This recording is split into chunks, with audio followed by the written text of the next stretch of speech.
Dave's helping anyway, isn't he? So. Okay. So I do believe that we are live. We are now live streaming on Facebook. I'm going to go ahead and mute a couple of you so that you don't have to worry that you're going to be. Oh, there we are. Popping in. Yes, there you are. Mute, I think. Keep that. There we go. Okay. So, hello and welcome to Forever After That. My name is Diana, and I'll be your host tonight as we hold space for those who are no longer in physical form. I'd love for you to greet my guest today. Her name is Catori, and I have her bio, and it's huge, so I'm going to read it.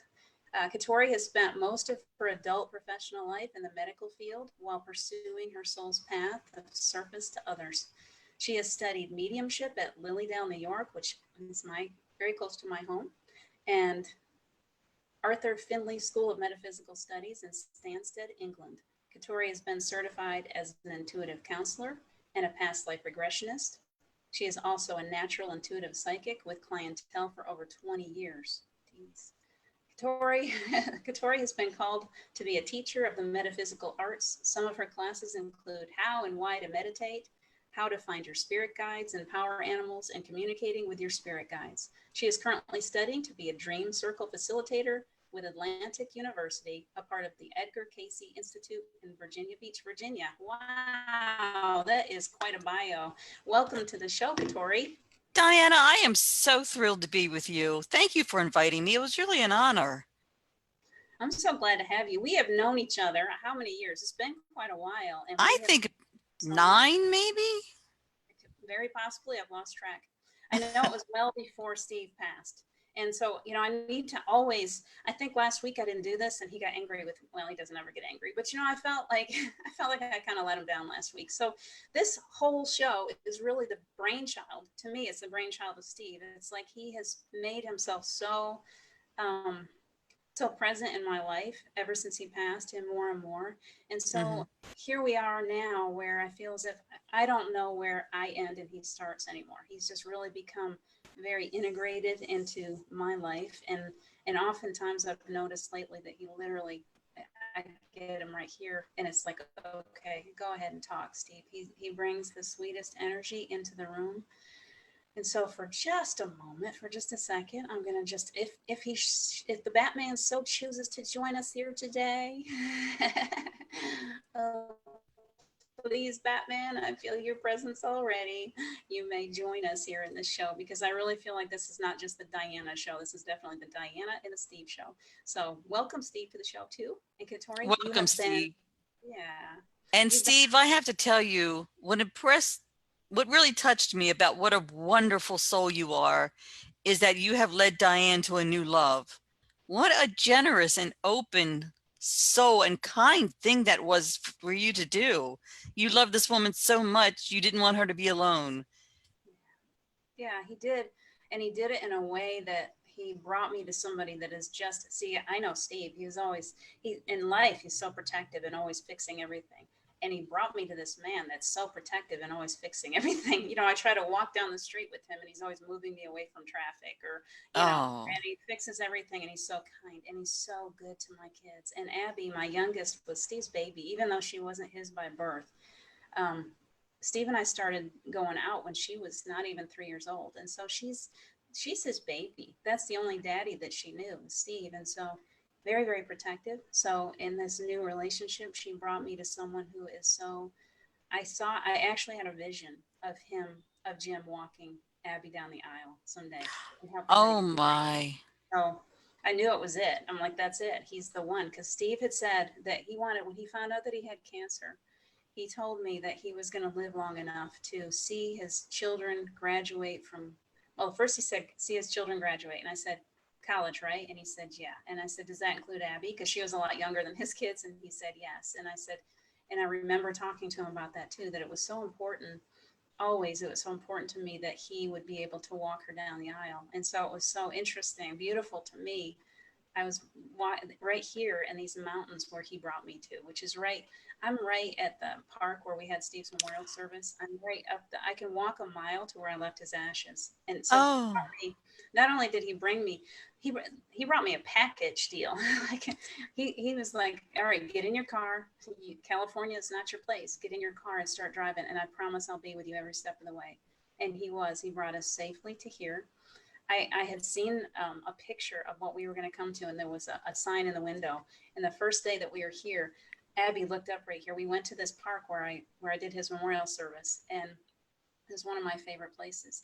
And she looked up the street and she said, Mom, there's a sign in the window in that house. And so we drove up here. We got the number of the man who happened to be Jim. And at first I was terrified. I was like, I can't call him because it's too powerful. It's too perfect. It's exactly what I saw. I mean, how could I call him? It's like I couldn't let myself accept that it would be that easy. My daughter for me, my oldest daughter, I was like, Jess, you got to do it for me. I don't know what's going on. I can't call this man. And she called him, and afterwards she called me right away. She said, Mom, he is the nicest man I've ever met. She said, you got it. And you know, it still took me almost 2 weeks. I had almost lined up another place to live, and I was about ready to sign the lease agreement. And I woke up in a panic attack that night, and I was like, well, I don't know, I'm doing something wrong here. You know, like that something doesn't feel right. I shouldn't be panicking over this. So I meditated. And in that meditation, I heard him clearly call about that other house. I was like, oh, I never called about that house. It's right where I want to be. It's so perfect. Why would I not call about it? So I drove to the park, and I was like, well, if the sign's still in the window, I'll call. I look up, and there's a car in the driveway. Like, surely it's already gone. Somebody's already living there. There's a car in the driveway, but the sign was still up. See what we do? Our egos just play games.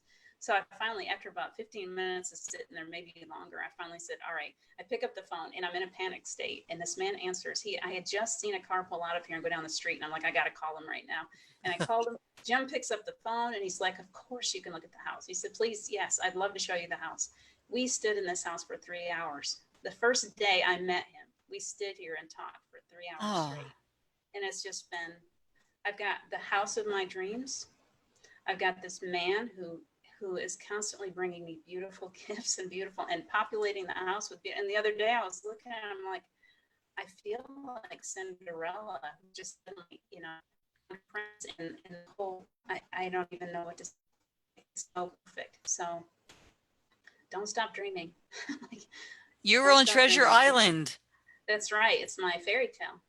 So that's my story for the night. I love fairy tales. Thank you for sharing that. So what's been going on with you, Catori? Tell me. I did become certified as a dream circle facilitator. And I am, as I told Luann, I'm studying to be, I am taking a beginning shamanism class. And since we are all in this quarantine, I went online with Harvard at harvard.org.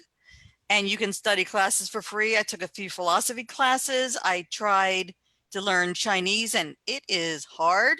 So I switched to intermediate French. Much better idea. Yes. So that's pretty much it. Keeping yourself real busy. So I was going to go back a little bit. We've got a little time. I do have 2 extra guests. I don't know if anybody's shown because, you know, I didn't take them off camera. So they're right here. We got Wendy. She can wave. These people, and we got Luann, and these are friends and let's see, fellow tribal members, let's put them that way. And so Catori does readings, and sometimes I get pulled into readings too. I do have a deck of cards. I don't tend to use the cards or any kind of, you know, pendulums or anything anymore because I feel like, yeah, I just open up and sometimes things happen. So if it happens, it happens and you get it. And if it's not a magic trick. It just, you know, I feel like if spirit has a message for you, it'll happen. So we'll also go into the chat room here in a few minutes. Catori does beautiful things. So if nothing comes through from me, Catori will take the show on this one. And we'll do that in just a few minutes. I want to make sure that we check on our people on Facebook because we will have some. Charles was going to try to join us, and if he can't, it doesn't look like he managed to get here. So what we'll do with him is maybe just allow him to be in the chat room and we'll look at his questions in that way. So, so when we're ready for that, and I guess for just a few minutes while we're still in that early mode and we're trying to settle into this, there was sometimes I want to give you this prop, what do you call it, Catori, is the pat on the back, is that there were times when I went through, many of you, some of you, I have some friends on Facebook that I was very, very alone in the whole process of Steve dying. I just pretty much took it all on myself. And when he passed, it was like I went through the depths. I can't imagine deeper pain. And I had friends that popped out of the woodwork and said, I got a message from Steve, or I would go to you and you give me, and I remember that you gave me a good reading after Steve passed and gave me some of the messages from him. I think that Oh, maybe were you the one that told me there's one thing that I repeat often. Death is the message from him. Death is really easy. It's like stepping into the next room. And I can't remember if that was you that gave me that or not, but it feels like it was you. And that when he died, there was many people that as soon as he passed, he stepped in. It was like stepping into the next room. And there was a line of people waiting for him there. And those people oh, waiting were not the people that he thought. When we think, oh, it'll be our loved ones, my grandmother or people like that, the people that were waiting for him were the people whose lives he touched the most. So one was a child that he knew in school that was handicapped, that was very sick, and was bullied because he was weak. And Steve was the one that took him under his wing. Steve was the one that went to him and was his friend in that difficult time. And that boy was right there. And so it was people like that. And I can't remember if that was you, but I know that a lot of the messages that you gave me, I should have pulled that back up. The messages that you gave me helped me. I'm Um, so glad. I do remember something about you telling me that there was a watch, a piece of jewelry in his jewelry box that he wanted his son to have. And so, Yes, I remember that. yeah, I made sure that his son got that watch. I did find that jewelry box. I found a watch that meant something to his son. And so I was able to make sure that his son received that. Oh, good.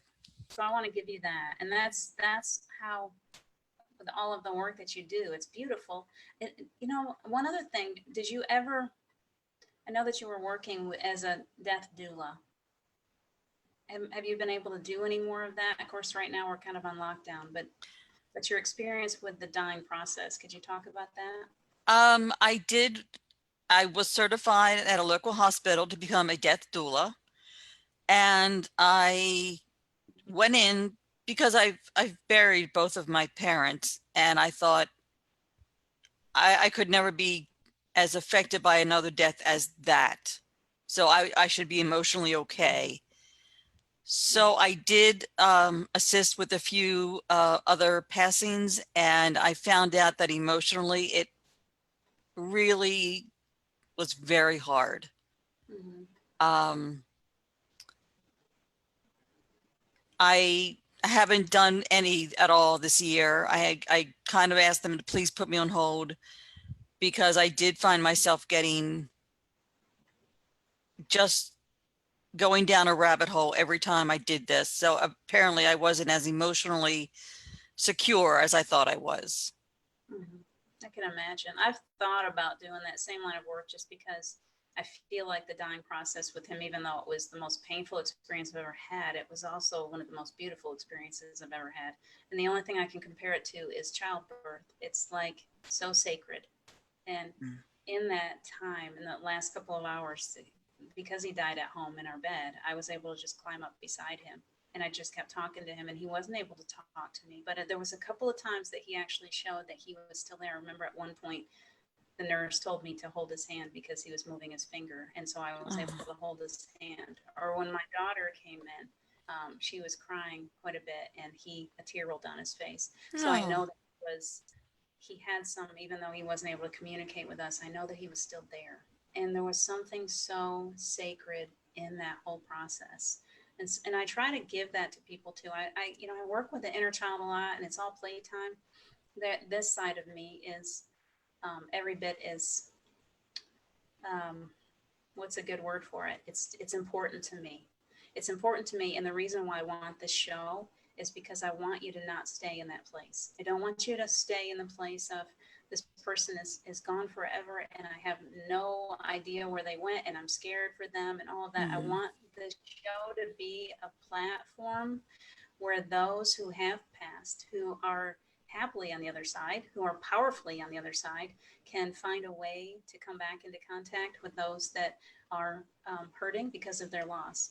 And also, I want to Absolutely. help people to realize that they can create space for those that have already passed. You know, it was the most powerful thing I did was grab that dog's leash and say, because he used to be the dog walker. He loved to walk the dogs. And I would say, Zachary, come on. And I grab him by the leash and I'd say, and as I went out the door, I would say, Steve, would you take a walk with me?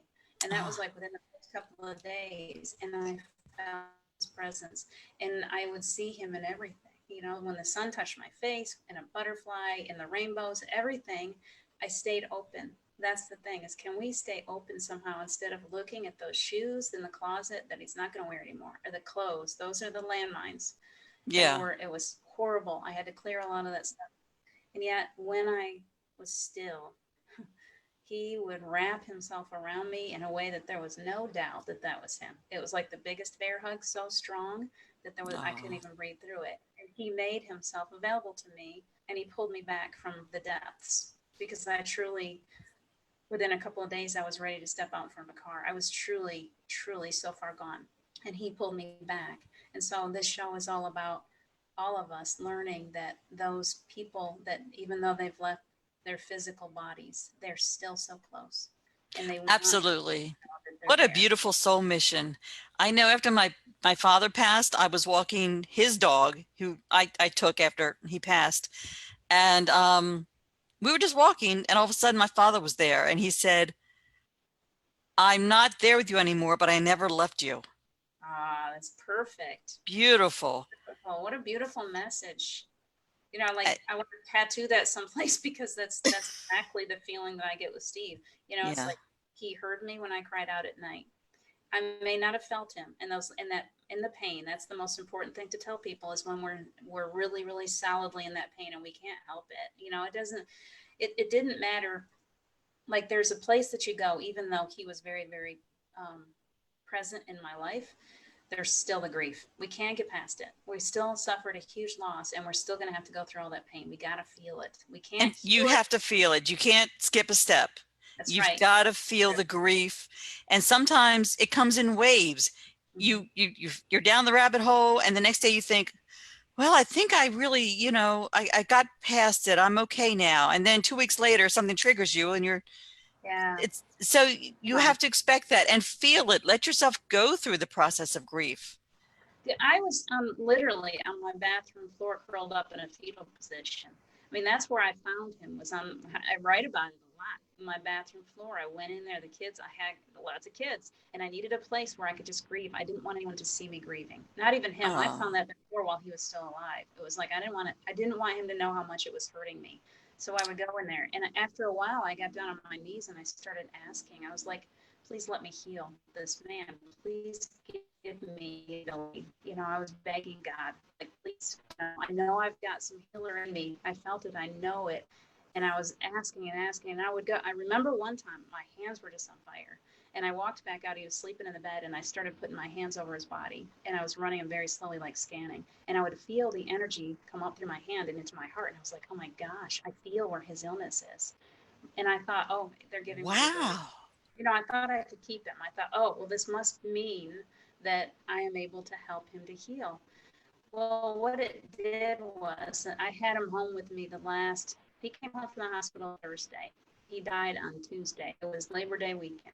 Um, and I was still dead set on taking him up to a bigger hospital. I was going to keep that man.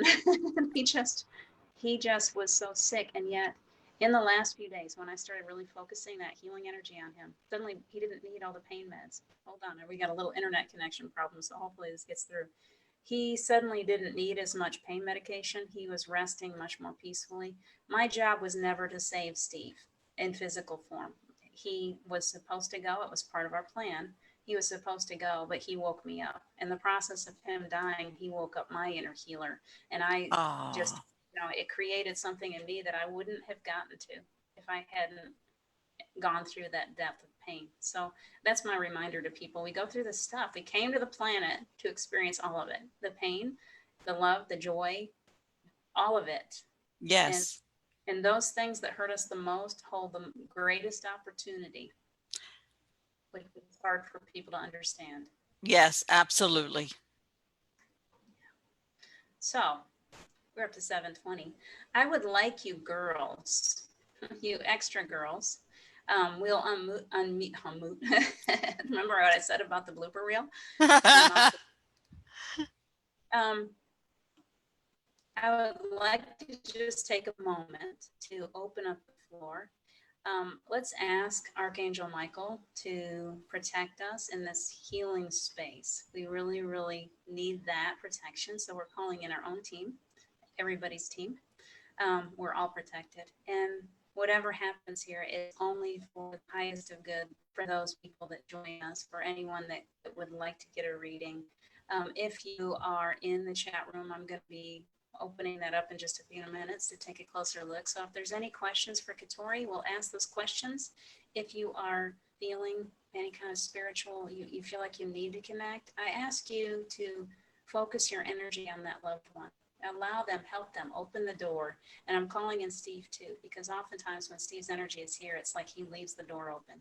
So we're asking him to open up that door to spirit, to those that are here that are safe, for our highest of good. That's what we want. And so, Catori, I'm going to let you kind of, if you start to feel anything, you take the floor. And you girls, if you start to feel anything and you want to be unmuted and speak, you may have that also. Just raise your hand for me.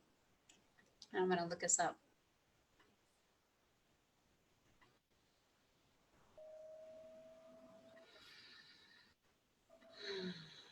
I feel some good energy. I don't know about you guys, but we're calling it in. Let's call in. Let's just call it in. Call in some ancestral energy. We may not even know them. They may not be who we're thinking of, but let's bring them in. I'm going to check and see if we've got any questions while you all are sitting there kind of meditating.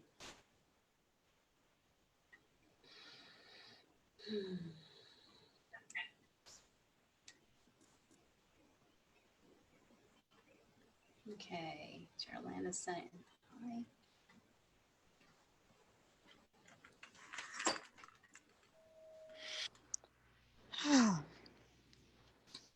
Victoria, if you're feeling anything, let me know. I have somebody's mother, and her name begins with a C. Does anybody resonate with that? Let's see what we got going here. I'm gonna unmute you too. You can go ahead if you hear anything that She's someone's mother. Again, her name begins with a C, and it's an kind of an older name, ones that you don't hear much today, like Clara or Clarabelle or something like that. And she was a housewife. And she was very proud. That was not demeaning to her. It was very important to her that she knew she was the heart of the family, and she knew that she was the moral guide. So she was very proud. She took her children to church. She was glad she was there when they got home from school and they talked about what they learned in school today. And she is just here saying that how proud she was to be a mother and a wife. And it makes her sad that women today are giving away their power. And she's saying the greatest thing you can do is raise a productive child to be a productive member of society. It wasn't demeaning at all. That how proud she was to be a mother and a wife, and it makes her sad. For just a second. So we've added Charles to the room. Hi, Charles. Hi, Charles. Again, Hi, muted Charles. right now. Charles, if you turn down your volume on your whatever it is that you're watching, I'll unmute you so that we can keep you kind of silent. This is new to Charles. Everybody, welcome, Charles. So if anyone is feeling anything from the crowd, let us know. See, Megan, thank you for joining us. Christina Rourke, Carol Allen. Charles is already on our camera. Gerald Ann, nice to see you. Thank you guys for joining us. And if anyone would like to claim this C mom, I don't have a C mom,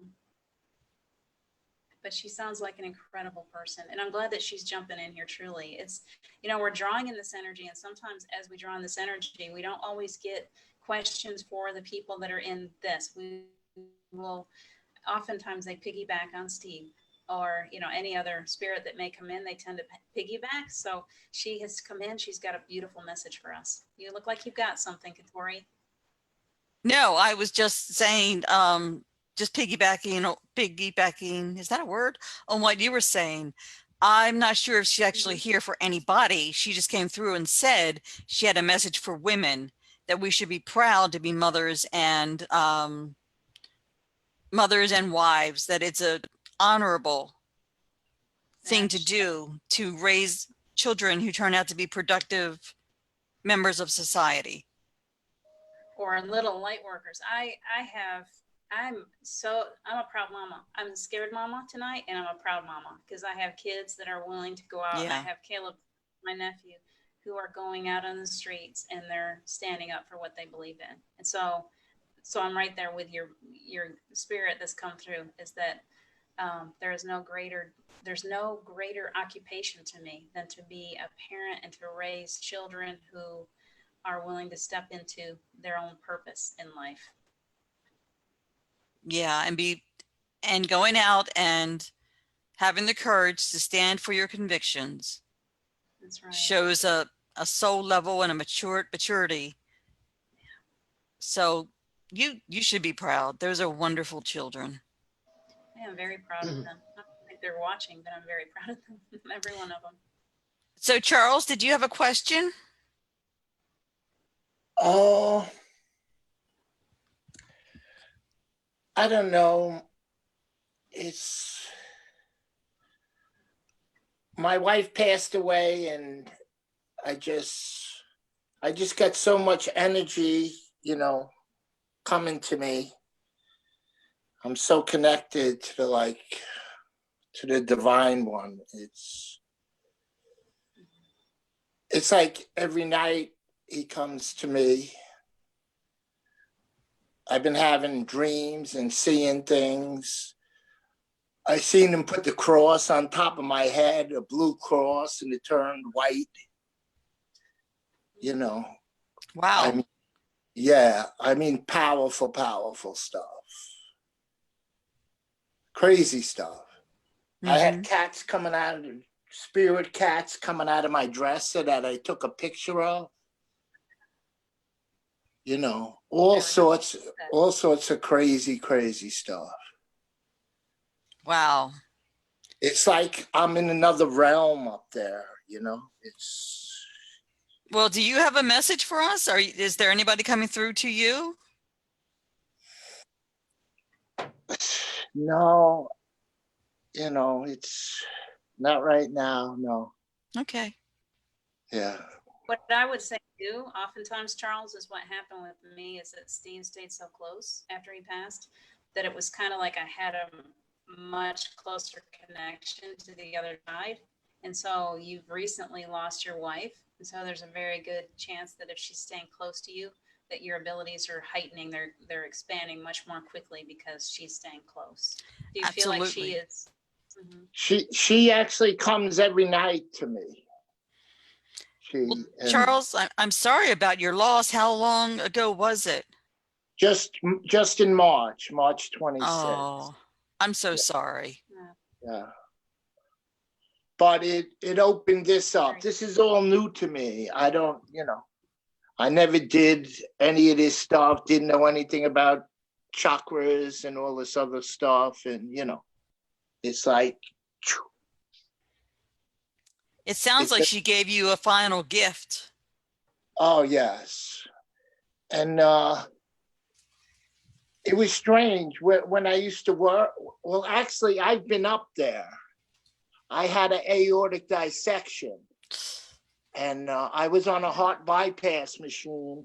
So my soul left me and went up there, and my mother sent me back. She said, you can go back, but you got to stop drinking. I says, okay, I'll stop drinking. Because years ago, Just she like a told me, mom. she told me I was going to win an all-inclusive trip to the Dominican Republic, and I won the trip. And she was dead when she told me. So when she told me to stop drinking, I knew to stop drinking. So Sounds like you've got a guardian there, don't you? She's really Yeah, watching over you. absolutely. yeah, yeah. So it's crazy. And when I used to work, it was weird. I would know where 333 was in every town. I worked for the electric company, Mm. and I knew where every 333 was in every town. I don't know why, but Mhm. it was there. Messages. It was there all the time, but I didn't know, Yeah. So Yeah, we kind of go oblivious through life and don't realize how many signs we have all around us until one day something kind of flicks that switch, and then we start paying attention. And it sounds like now you're paying attention to these signs. Yes. yeah, so So Wendy, let's do Wendy, do you have Yeah. any questions for Tori? I don't have any questions. I do feel an energy with me, but then I always do. When I'm doing something like this, or if I'm in a church, because I feel it on the crown of my head. It's almost like 1,000 ants on my head. Wendy, were you close to your grandmother, or was she already passed by the time you were born? I'm getting your maternal grandmother. Yeah, I was very close to her, yes. Yes, that's who I'm seeing who is around you. And oh, she is both a lovely, you look at her and you think, what a sweet elderly woman, but she was anything but weak. She was, No. oh no, she had a backbone, Yeah. and she was a strong woman, but she always appeared so frail and ladylike. Anyway, she's there with you. And She always is. Mhm. yes. And she loves the scent of roses, and she loves it when you put on she's showing me a powder, some kind of body powder or something, or powder puff. Yeah, that was her. That was her. Well, she's around. She's a sweetheart, and I'm seeing these rosy cheeks, Yeah, and that's her. that's her. I'm glad. I called her mum. Well, Because she I said lived with her. Yeah. yes. She said it doesn't matter about the birth. She knew from the moment she saw you, she was your mom. Yes. Yeah. And something else has come up. So she's around you all the time, and she just wants you to know that. And she said she loves it when you're a girly girl. She loves it when you put on lipstick and all that stuff. Yes.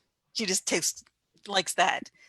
But something else had come up the first time I saw you, Wendy. Let me see if I can backtrack. I don't know.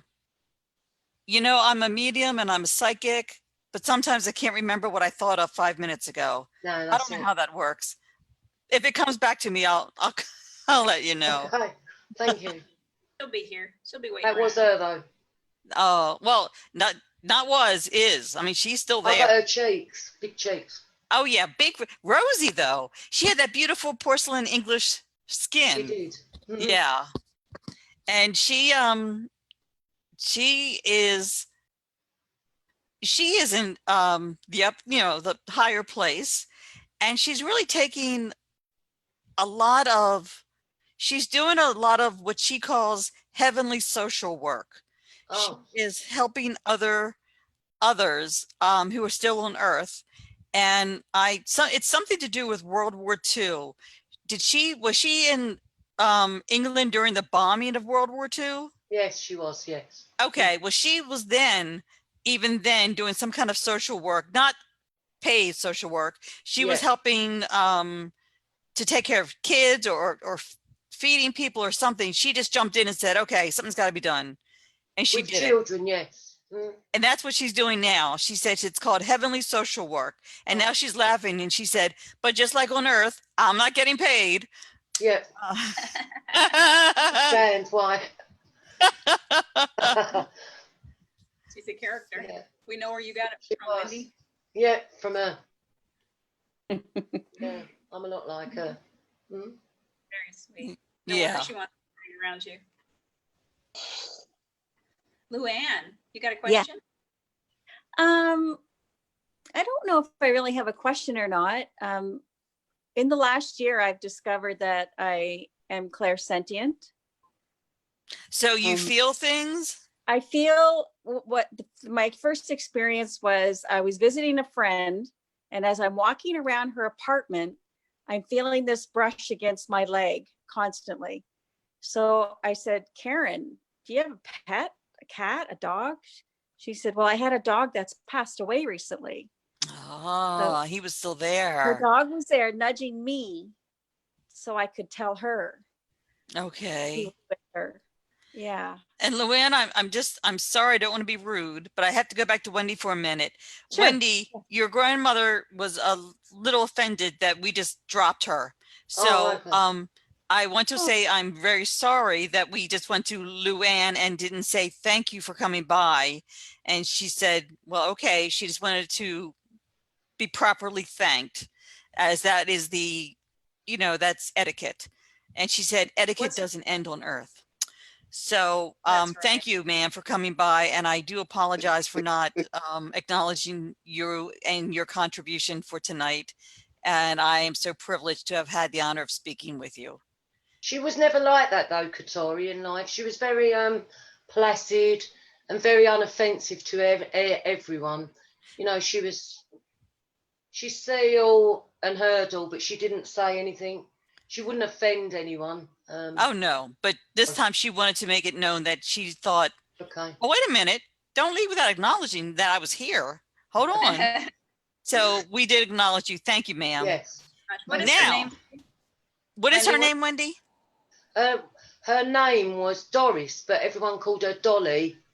Yeah, Dolly. Dolly. Thank you, Dolly. Thank you. Yeah, Thank you, Dolly. Now back to Luann. So you don't have a question, but you wanted to tell us about the dog. Have you had any more experiences like this? Not necessarily with an animal, but I know that I'm getting visitors. I'm not sure who they are, but spirit comes through on my right side, my right ear, and I can feel the pressure in my ear when they're around. I don't know who it is.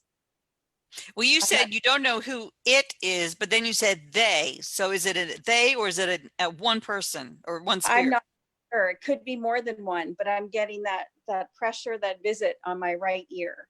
And what does it feel like? It just feels like my ears being pressed into my head, like into my side of my head. Why are they doing that? I don't know. Okay. I see a cat laying on your head. I see a cat. That's what I was like for just a second. Oh, there's a cat laying on your head. That's what I think. I think you're laying down, and I think there's a cat that's coming to rest on you. Can I just say, I Yes. think it's Luann's guide. And whilst you feel the spirit, you're going to start hearing them from the right-hand side. They're going to test your hearing. So listen out for that. They do. Because I've heard things in the past. You know, just a name. I've heard my name. And me and my sister were sitting together in my garden, and we both heard our mum call us. So my mum called my name and her name at the same time, and we both looked at one another. So they do test our hearing, I think. But by what you're saying, I think it's the sanity. guide. They test that too, because you're thinking, oh, I'm hearing voices. Crazy. Yeah, and then you brush it off. But Luann, what I'm not getting any insight, but this is just something I want to tell you. If I'm feeling that you are starting to bloom, but in that blossoming, please make sure that you're grounding yourself and that you are protecting yourself. Because if you are now opening yourself up to the spirit world, you have to remember that just like people on earth, not every energy is for your highest good.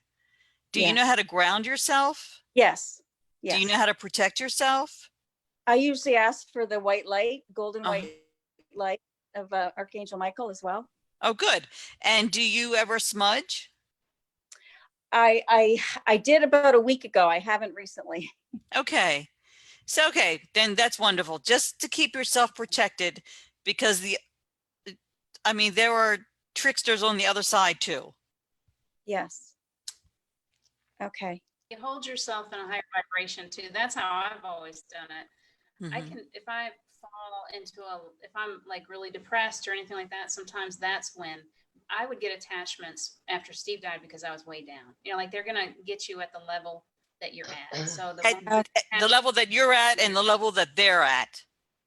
Yeah. right, right. Got They can't get to you if you're way up.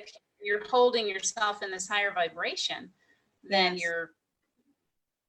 you're pulling in that higher energy. But Yeah. if you're down, so you want to make sure to keep yourself clear and protected, especially if you're having a difficult time, because that's when they like that's their open window to say, okay. Yes, they're trying to energy protect. vampires. Whoops. Yeah. Okay. We have a question. Kelly from the chat room says, "Hi, Catori. What do I need to do to stop the loneliness energy that stays around me?" That's a loaded question. What do you got? Wow. Hi. Well, first I of all, know. hi, Kelly. Thank you for being here.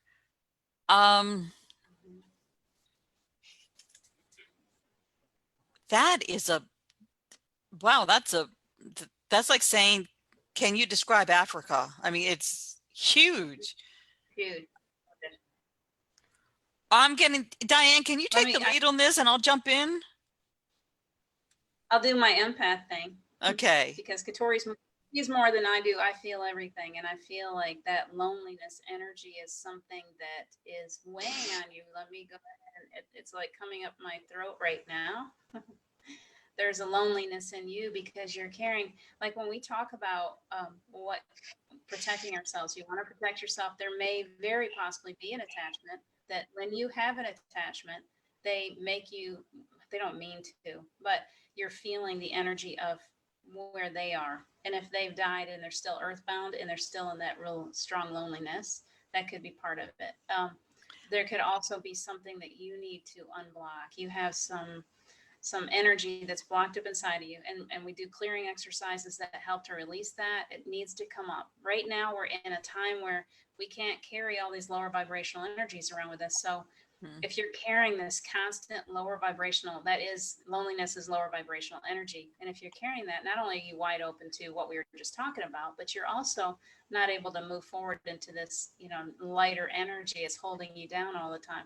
Right. So it requires you to spend get someone to help you. There's a lot of us that are out there that do that kind of work where you help to bring that up to the surface. There's something inside of you that needs attention. And so it's a matter of clearing that, bringing it up, and then you got to feel it. You're going to have to feel it, and then you're going to have to let it go.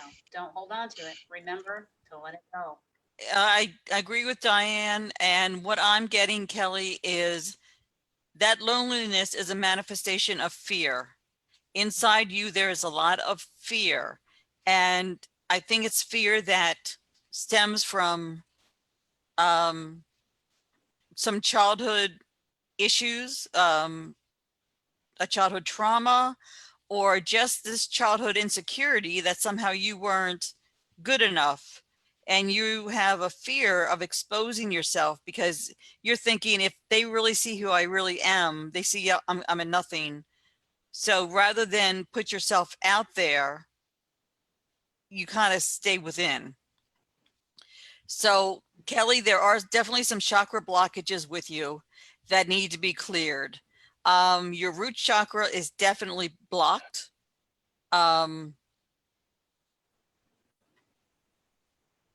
Your solar plexus, yes. Yep.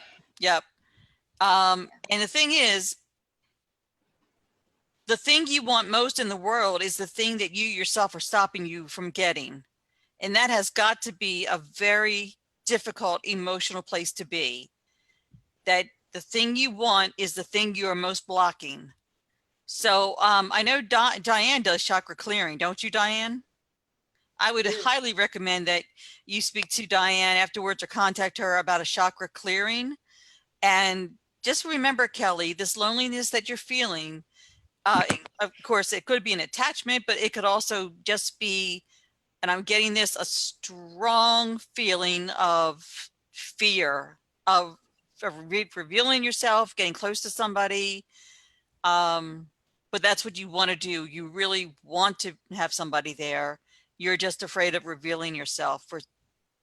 You must have been told when you were a child that maybe you weren't pretty enough, or you felt maybe you weren't pretty enough or good enough or something. Yeah, that's all that stuff, that solar plexus. That's why we're talking about that, because it feels to me that solar plexus is always that storage space for those things. From the time that we're little, we get told all these things that we can't do, that we aren't good enough for, or whatever, and we just keep storing that stuff in there. We don't know to let it go. And so that's where it comes in handy when we do these energy clearings. It kind of takes away, there's a lot of layers to it. It's not always fast and easy. Sometimes it's like we have to keep chipping away at it. We're like this coal. Exactly. We got our way down to that diamond. But man, when we get you there, you're going to be shining. So we just start working at it. And every time you do a clearing, you'll feel some of that energy lighten up, because you don't need to live like that. You really can let go of that loneliness. Absolutely. And Kelly, two more things. It's not a one-stop shop. You're not going to be cured after one session, or I don't even like to use the word cured, but you will have to go back maybe a couple of times to get those chakras cleared over and over and over. So it's going to take time, and it's going to take your own dedication. You're going to feel some pain in doing this, because every time it's like childbirth. You're going to give birth to yourself, and there's going to be pain involved. You have to have the courage to do this. But once you do, like Diane said, you'll be happy, you'll be free, and you can move on with your life and the life that you want to create. Right. It's like a roller coaster ride. You know, we all go on that roller coaster ride, and we have these, like, especially after a big traumatic event or something, well, our roller coaster drops way down low. It goes, I can remember mine going way down to the ground, way down under the ground, as far down as it could go. But as far down as that roller coaster ride goes, that's how much higher it's going to come back up on the other side. So it's a matter of, we just keep working at it, and pretty soon you start to level out. Like, it'll be these huge ups and downs for a while, and then it starts to, after a while, after you work with yourself for a while, I don't think we're ever going to get to a place where we just are level completely, but it does lighten, it does get easier, but it does require some work. It does. And just like any roller coaster, at times you're going to be scared, and at times you're going to feel exhilarated. Mm-hmm. Yeah, sometimes it's when you come back up the other side. I always know now. When it used to happen to me, I was like, oh, I've lost everything. I've lost everything. I'm right back at square one. I was completely wrong. You go all the way down in there really, really deep. And it's when you come back out the other side, just hold on when it goes down deep, because when you come back out the other side, you're going to feel like you're growing wings. Sometimes I feel like they're sprouting right out my back to be able to fly. So know that all of you people that go through those big dips and stuff, right now we're going through a lot. We're being called out to bring all this negative, all this lower vibrational energy out. And if you do the work, you're going to find that every time you do it, you get a little bit lighter and a little bit lighter and a little bit lighter, to where you feel like, I've got joy, you know, like suddenly it comes in so easy, because you get all that stuff and you just, it's gone. It's gone. And Kelly, absolutely. I don't want to rush you, but tomorrow is a Jupiter moon, and Jupiter is always the sign of, the moon is always about renewal. Jupiter, good luck, good fortune, new beginnings. So this would be a good time to start working on yourself. Now, Diane, I can't see any of the messages. Is Kelly saying anything? Kelly said she has lots of fear. Yes. So you definitely hit that nail on the head. That was excellent. Let's see. Julie says, anyone. So Kelly, thank you for that. If you want some extra help, just look me up. Okay. We'll see if we can't help you get some of that energy cleared. Julie Kiss is here. Thank you. Yes, I see Ruth Anderson. Thank you guys for joining us. I think I've said Linda also said, one suggestion on the all the sadness is, if you can pick one thing that you really like to do, that you get satisfaction from, and do that thing. What a wonderful suggestion. Yeah, that's great, Linda. Thank you for that. Yes, it changes your focus. Exactly. You do the things that your heart, light up your heart. Yes, Wendy. While I've been sitting here, I keep getting the name Kathy. I'm very drawn to Charles. I don't know if you can take that name. Can you hear me, Charles? Hello. Hello, can you take the name Kathleen in spirit or Kath? Do you know a Kath? No, my mother had a cat, and I have a No, not ceramic Kath. cat. No, and no, I- no. The name No. Kathleen, like Kathy. Kathy. Did you know someone? Yes, my cousin passed away. My cousin Yes. Kathy. Yes, Yes. Hold on. So I get just recently. Yes, yes. I get the number 48, but I'm not sure if that's the age or the year of 1948. But that year or that age means something, and it does connect with you. And also, someone had arthritic knees, pains in their knees. They keep rubbing their knees because Right. they got terrible pain. I'm not saying Yeah. it's Kathy, but someone had very bad pains in their knees because I feel like my knee, the joint is achy, and I want to rub the knee. Right. You know who that fits with? You know, I'm not Yeah. a professional medium, so I only go with what I get and how I get it. But there is someone with very bad knees they have. Oh, I want to rub my knee. are you okay, Charles? Oh, he's gone. Lost him for a second. He'll You come make him back. There I am. There you are. I got lost. No, that was my cousin, and she just passed away recently too. And my mother Because had with- me. My With mother had Kathy, I get spring flowers, lovely flowers like bluebells, lovely blue flowers, love blue. and they're a healing blue. And I feel with your wife, she's saying, "Why would you think, my love, that I'm not with you?" She draws so close to you, and she said, I got it right here, right now. "Yeah." She said, Yeah. "I'm there with you. Why would I leave you? I haven't left you." No, she comes every night. Yeah. I told you. She's here. Tell her good night. Give her Yeah. a kiss good night. She is, because she says, "Good night, my love." Okay. That's what, you might not see her, but you will start feeling her more, and she will give you more evidence that she's around. But, Yeah. it can take them a long time. They have to rest in spirit when they first pass. Oh, are they? And then they get stronger. That's as I Yeah. know it. Catori would. Oh, she's strong. She already a hotel where her and a girlfriend stayed a week after she passed away, got hit with lightning and knocked down one of the pillars. Oh, You So think she did that? Yeah, she did that. Yes. I know Wow. she did that because the girls used to go there and there were ghosts at the hotel, and they said they were good ghosts, but she just doesn't want the girls to go there anymore. A week after she died, that happened in Jersey. And I had another thing the other night. The dog's laying in bed with me, sleeping. The dog jumps out of bed, and I hear a scream. So, and earlier in the night, I did a healing for my brother, and I took a bunch of stuff out of the cedar chest. My wife's old dolls, her mother's dolls, my mother's stuff, to connect with my brother. And I left the stuff out. So I thought there were bad spirits or something coming in.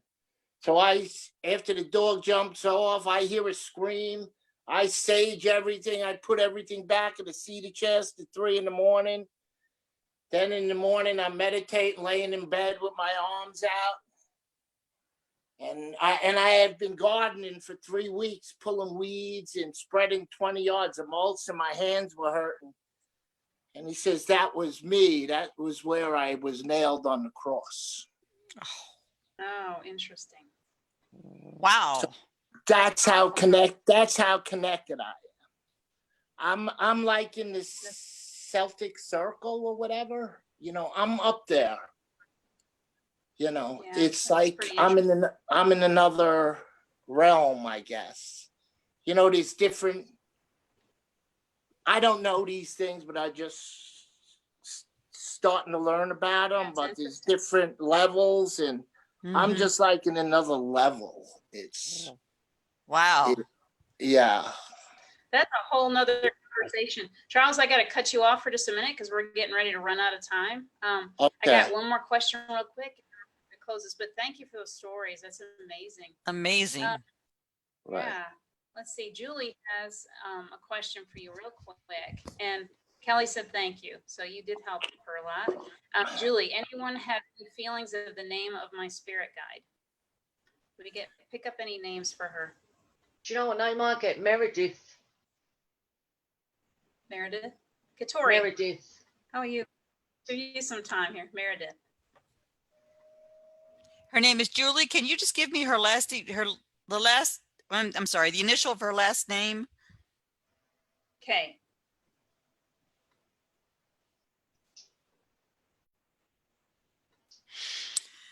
I'm getting that you have quite a few spirit guides, not just one. And you have, it's a yin yang. You have an equal number of male, and I know that the guides are not necessarily, they're asexual. They're not male guides and female guides, but you have an equal measure of male energy that protects you and female energy. And right now I have 4 people in front of me, two that seem like men and 2 that seem like women. One of the women, she said her name is Rose. And the other woman, it's an A name, like Athena. It's Athena. I think that's what she's saying. The man is, one man is George.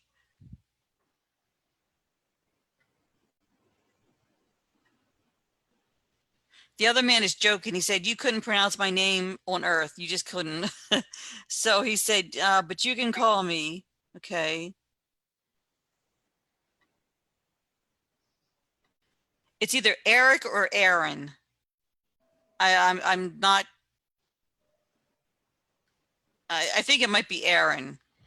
So they are the 4 primary with you right now, but they want you to know that there's a rotation. I mean, you really have a lot of spirit guides, and a lot of those are also ancestors. These are spirit guides, but you have a lot of ancestors around you. I don't know how much you know, Julie, about your family tree, but you do come from a long line of